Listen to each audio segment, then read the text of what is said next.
Sementara itu di pusat Kekaisaran Balero, Bibi Dong yang awalnya santuy mendengar laporan tentang kondisi perang yang dari tentuannya, tiba-tiba dibuat marah bukan kepalang saat menerima kabar tentang luluh lantahnya semua pasukan serangan kecil yang ia kirim untuk menghancurkan pasukan pemasok Tiando, tidak terkecuali pasukan pimpinan tetua krisannya. Karena itulah Bibi Dong langsung mengeluarkan perintah untuk menarik mundur seluruh pasukan di Kekaisaran Xinglo dan segera bergabung pasukan utama di gerbang Jialing.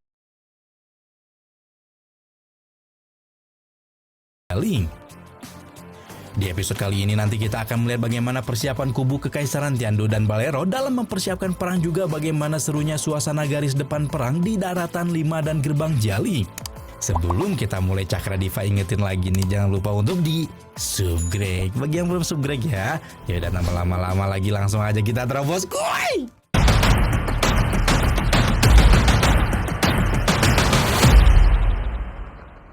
Di awal episode ke-223 ini kita diperlihatkan entah alam bawah sadar atau bayangan Qian Rensu, di mana diperlihatkan Su Beng yang kebingungan melihat kakaknya Su Qinghe yang sudah tiada tiba-tiba muncul mengatakan bahwa tahta Kekaisaran Tiando akan selalu menjadi miliknya.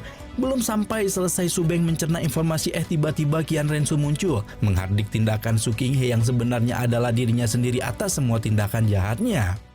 别忘了，我就是所为皆是基于你的欲望。 Nah, seperti telah terjadi benturan kehendak dalam diri Qian Rensu yang sekarang sedang menjalani ujiannya sebagai penerus Dewa Malaikat. Qian Rensu sebagai Dewa Malaikat ingin menghadiri dirinya yang dulu sempat membunuh orang lain demi tahta kekaisaran, tapi juga tidak bisa melupakan setiap niat jahat yang pernah bersemayam di hatinya. Karena itulah Su Qinghe yang juga adalah dirinya sendiri terus mengingatkan jika Rensu membunuhnya, maka hal itu sama saja dengan membunuh dirinya sendiri. Namun Qian Rensu tidak peduli dan tetap menghujamkan pedang pengadilnya ke jantung Su Qinghe.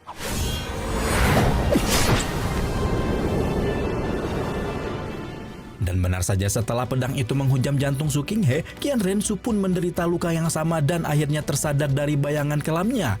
Ternyata tindakan Rensu yang membunuh masa lalunya merupakan sesi kedua ujian level ke-8 Dewa Malaikat. Dengan Rensu bertindak demi keadilan tanpa memperdulikan hasrat dan harapan dirinya sendiri, artinya putri Bibi Dong tersebut berhasil meloloskan diri dari ujian kali ini. 你又为何心生气？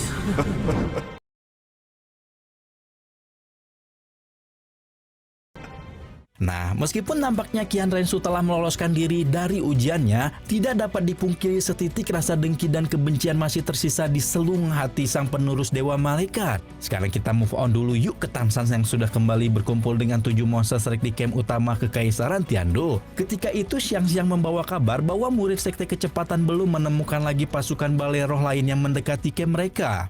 这些魂师应该算是武魂帝国的精锐。考虑到今后的战斗。 Baru setelah itu Tan San mulai mengemukakan pemikirannya tentang kerugian besar yang diderita Balero setelah pasukan elit penyerang pemasok Tiando dibabat habis oleh 7 monster strike. Seharusnya Bibi Dong tidak memiliki keberanian untuk mengeluarkan lebih banyak pasukan untuk menyerang garis belakang jika memang ingin memenangkan perang di garis depan.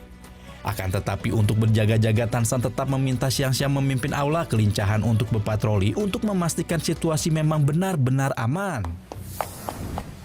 除了那10支小队，不辛苦。我们家真棒，我和你一起去吧。 Ma Hongjun yang melihat ayahnya tampak kelelahan setelah berpatroli sepanjang hari tampak ingin memberikan beberapa bentuk perhatian. Namun pada akhirnya malah disemprot oleh cucu kepala aula kelincahan itu karena terus mengganggunya sepanjang waktu. Diskusi tentang perang dilanjutkan di mana Dai Mubai menunjukkan pemikiran yang sama dengan Tan San mengenai kerugian besar Balai Roh Pelindung. Namun di sisi lain Mubai juga mengkhawatirkan kemampuan senjata rahasia Sekte Tang untuk memberikan tekanan kepada pasukan Balai Roh di garis depan. Namun obrolan 7 monster strike itu harus dihentikan sementara karena kedatangan Jenderal Gelong bersama dengan harimau besinya. Awalnya pimpinan militer Tiando itu mengucapkan terima kasih kepada Tan San yang telah melindungi pasukan pemasok dari serangan Balero. Aduh, ini bapak tua masih nggak mau ngaku salah ya. Dulu nggak percaya sama perkiraan Tan San. Dan seolah tidak punya rasa malu, sekarang Jenderal Gelong mempersilahkan 7 monster strike untuk beristirahat. Karena dia akan segera mengutus orang lain untuk berjaga menggantikan mereka. 那就交给格隆元帅了。Ma Honjun paham betul dengan tabiat Gelong dan hampir meledak dalam emosinya. Namun Tan San langsung menghentikannya karena memicu pertikaian di dalam tubuh Kekaisaran Tiandu jelas bukan cara memenangkan perang. Nggak mau banyak ribut, Tan San pun menerima tawaran itu dan dengan penuh kesopanan meminta bantuan Jenderal Gelong untuk melanjutkan patroli. Sebelum meranjak meninggalkan camp utama diiringi pandangan puas Gelong telah berhasil menggusur sang Raja Palu Biru Perak. 蓝好王慢走。 Sepanjang jalan meninggalkan camp utama, Ma Honjun masih dipenuhi unek-unek dan memprotes Tan San yang membiarkan Gelong mengambil alih semua jasanya begitu saja. Padahal berhari-hari 7 Monster Strike sudah berjaga tanpa henti di campnya. Tan San paham kekesalan Ma Honjun, namun baginya jasa dan jabatan bukanlah hal yang besar karena menurut Tan San memenangkan peperangan adalah prioritas utama mereka. Meski begitu, Tan San tidak keberatan memberikan jasa dan jabatannya sebagai ketua sekte Tang jika Ma Honjun berhasil melewati ujian ke-9 sektenya. 你这么想要功名利禄的话，我不介意给你来个唐门九考。 Mendengar tawaran yang begitu mengerikan itu tentu saja membuat Ma Honjun langsung menggeleng-geleng keras. Daripada memikul tugas tanggung jawab berat dan bebelit-belit seperti tetua sekte, Ma Honjun lebih memilih untuk menghabiskan waktu bersama Ayang dan menemani siang-siang melakukan kultivasi. Ya, hitung-hitung salah satu upaya meniti jalan menuju halal deh. Sekarang kita kembali lagi kepada Gelong yang sedang memimpin pasukan Tiandu mempersiapkan perang yang sehari lagi akan segera pecah. 你们放心吧，我们一定严防死守。那些我们是根本就不懂我们行军的这一套。 Sementara itu tanpa Gelong sadari di tengah-tengah pasukan Tiandu seekor lebah emas berterbangan yang ternyata merupakan mata dan telinga ketua sekte lebah yang sedang memata-matai pasukan Tiandu.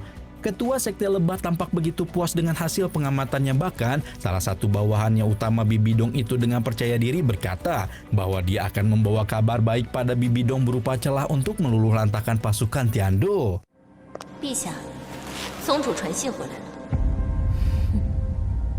Oke, sekarang kita balik lagi dengan seluruh pasukan Tiandu yang sudah lengkap dan berkumpul di garis depan untuk memulai serangannya pada pasukan Balero Pelindung.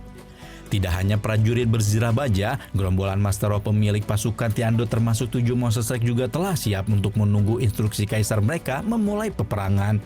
Beberapa saat kemudian, Subeng bersama dengan Tan San dan Xiaogang muncul di puncak komando dan menyalakan genderang semangat bagi seluruh pasukan untuk memulai peperangan. 天走必胜！好在为王！大声地告诉武魂帝国，我们绝不屈服！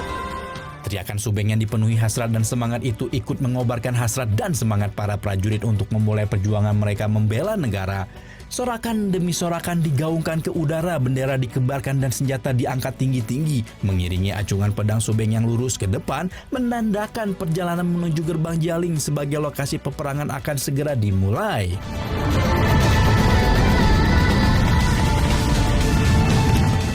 Tidak hanya pasukan Tiandu, kubu Kekaisaran Balero pun mulai pergerakannya. Sebuah cahaya menyilaukan yang terlihat seperti laser tegak lurus menembus langit Kekaisaran Balero disusul dengan satu demi satu derap langkah gajah menggoncang daratan terdengar, mengiringi keluar pasukan sekte perisai gajah pimpinan Huyan Zhen yang meninggalkan Kekaisaran dan bergerak menuju gerbang Jialing. Tidak hanya sekte perisai gajah sebagai pasukan pertahanan yang keluar, satu demi satu sekte yang bertugas di garis depan sebagai pasukan penyerang juga muncul, mulai dari sekte pedang angin, sekte naga suci, sekte harimau hitam, sekte macan tutul api, dan sekte kambing kamois juga muncul untuk menunjukkan taringnya. Oh, kalau kambing mah bukan taring ya, tanduk. Dan bergerak maju mengikuti rombongan pasukan Balero Pelindung menuju gerbang Jialing.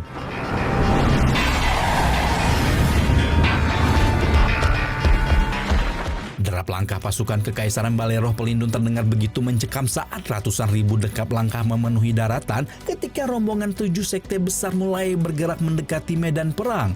Huyan Zhen di atas gajah raksasa berteriak penuh kesombongan, mengatakan bahwa momen ini akan menjadi titik tolak sekte perisai gajah menjadi sekte paling agung sebenua Dou. Ya, kalau kalian masih ingat Huyan Zhen ini kan emang harus haus pengakuan banget ya. Makanya pas Tan San bikin sekte Tang dulu dia sempat ngajakin 4 sekte untuk gabung sama dia. Masih inget kan? Ketua Sekte Pedang Angin, Sekte Naga Suci, Sekte Harimau Hitam, Sekte Macan Tutul Api, dan Sekte Kambing Kamois telah berada di garis depan perang ketika Bibi Dong di puncak komando mulai memberikan kata sambutan dan pemacu semangat pada seluruh pasukannya. Bibi Dong menyampaikan bahwa di bawah berkat Dewa Malaikat semua musuh akan tunduk di hadapan Balai Roh Pelindung. 尔等所至之处，皆会成为帝国领土。 Bibi Dong meneruskan sambutannya dengan menyatakan dengan tegas bahwa tanah apapun yang diinjak oleh pasukan Balai Roh akan menjadi wilayah kekuasaan mereka. Dan karena itulah tiada lagi yang perlu dikhawatirkan oleh pasukan Balai Roh untuk menghadapi musuh di medan perang. Sambutan itu ditutup dengan peringatan Bibi Dong pada semua orang yang berani menantang kebesaran Balai Roh Pelindung untuk bersiap menerima kematian sekejam-kejamnya. 帝国权威的杀无赦。 Sama seperti halnya pacuan semangat yang digelorakan oleh Subeng, untayan kalimat penuh intimidasi yang dikeluarkan oleh Bibi Dong tentunya juga membuat pasukan Balai Roh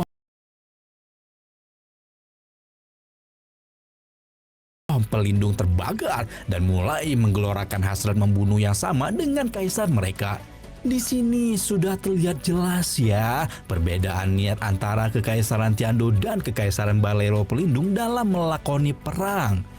Kalau Kekaisaran Tiando hanya ingin kemenangan dan kejayaan kekaisarannya, Balai Roh Pelindung berhasrat untuk membunuh siapapun yang menantang mereka.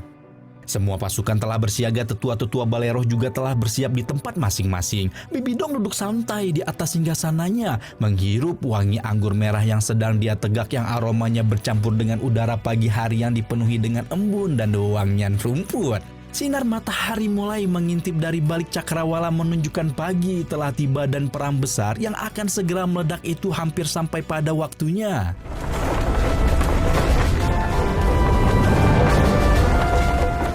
Beberapa saat kemudian pasukan Tiando muncul dari balik gunung dengan jutaan prajurit berzirah bajanya yang menendang-dendangkan nyanyian perang yang benar-benar membuat seisi daratan 5 dan gerbang Jialing bergetar. 7 Moses Rek Dugobo segitiga besi emas dan Sekte Tang telah berada di posisi masing-masing menunggu komando tertinggi untuk mulai menunjukkan senjata mereka ke arah musuh.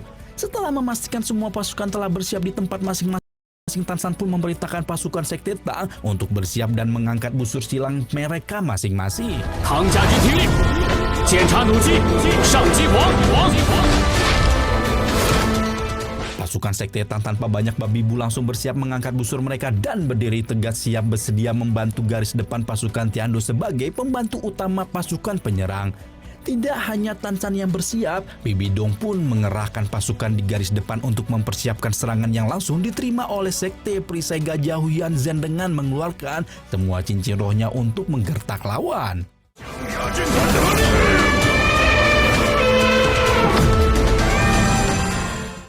Tidak hanya Huyan Zhen yang terbakar oleh adrenalin perang, ketua sekte lain yang memimpin di garis depan pun mulai meledakkan energi di dalam tubuh mereka masing-masing membuat seluruh anggota sekte ikut-ikut bergelora, seolah-olah tidak bisa menahan diri untuk menghunuskan pedangnya ke tubuh musuh. Sementara itu di sisi Kekaisaran Tiando, Jenderal Gelong selaku pemimpin 3 pasukan militer utama Kekaisaran Tiando juga tidak mau kalah dan meneriakkan perintahnya agar semua pasukan militer Tiando siap baku hantam. Dengan demikian perang yang sudah diprediksikan sejak belasan episode yang lalu pun akan segera dimulai.